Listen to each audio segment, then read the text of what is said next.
నువ్వు ఫలితాన్ని కాదు, నిన్ను నువ్వు గెలవాలి. ఒక్కసారి నిజాయితీగా ఆలోచించండి. మీరు చేసిన మంచి పనులన్నీ మీకు శాంతిని ఇచ్చాయా? లేదా ఇంత చేసినా ఎందుకు రాలేదు అన్న బాధనే ఇచ్చాయా? మన జీవితాల్లో బాధకు కారణం పని కాదు, ఆ పనికి మనం పెట్టుకున్న అంచనాలు. సాధారణ మనిషి చేసే ఒక పెద్ద పొరపాటు ఏంటో తెలుసా? ఫలితం నా చేతిలో ఉందని అనుకోవడం. నేను చదివాను, మార్కులు రావాలి. నేను కష్టపడ్డాను, గుర్తింపు రావాలి. నేను నిజాయితీగా ఉన్నాను, నాకే మంచి జరగాలి. కానీ జీవితం చెప్తుంది, నీ చేతిలో పని ఉంది, ఫలితం కాదు. ఇదే సత్యం అర్థం కాకపోతే మనసు రోజూ యుద్ధభూమే. బుద్ధియోగం అంటే పని వదిలేయడం కాదు. బుద్ధియోగం అంటే మనసును ఫలితానికి కట్టి పెట్టకపోవడం. ఒక రైతు విత్తనం వేస్తాడు. వర్షం ఎప్పుడు పడుతుందో అతనికి తెలియదు. అందుకే అతను విత్తనాన్ని నిందించడు. మనమేమి చేస్తాం? విత్తనం వేసిన వెంటనే ఫలితం అడుగుతాం.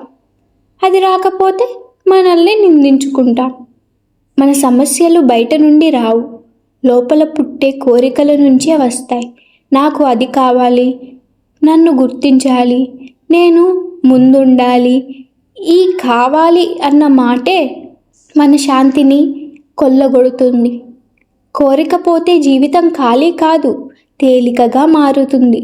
విజయం అంటే పెద్ద జీతమా, పేరు ప్రతిష్టలా, ఇతరుల కన్నా ముందుండడమా? కాదు. నువ్వు నీ పరిస్థితుల చేత ఓడిపోకుండా ఉండడం, నీ మనసును నువ్వే నడిపించుకోవడం.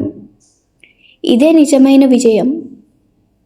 ఇప్పుడే ఒక సాధన చెప్తున్నాను.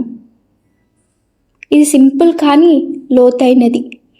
ప్రతి పని మొదలు పెట్టే ముందు ఇలా చెప్పుకోండి, ఈ పని నా కర్తవ్యం, ఫలితం నా గుర్తింపు కాదు. రోజుకు 10 సార్లు ఇలా చెప్పినా మనసు నెమ్మదిగా విముక్తి పొందుతుంది. ఈ ప్రపంచం నిన్ను కొలుస్తుంది, కానీ నువ్వు నిన్ను నీవే కొలవాలి. నీ విలువ నీ ఫలితాల్లో కాదు, నీ స్థిరత్వంలో ఉంది.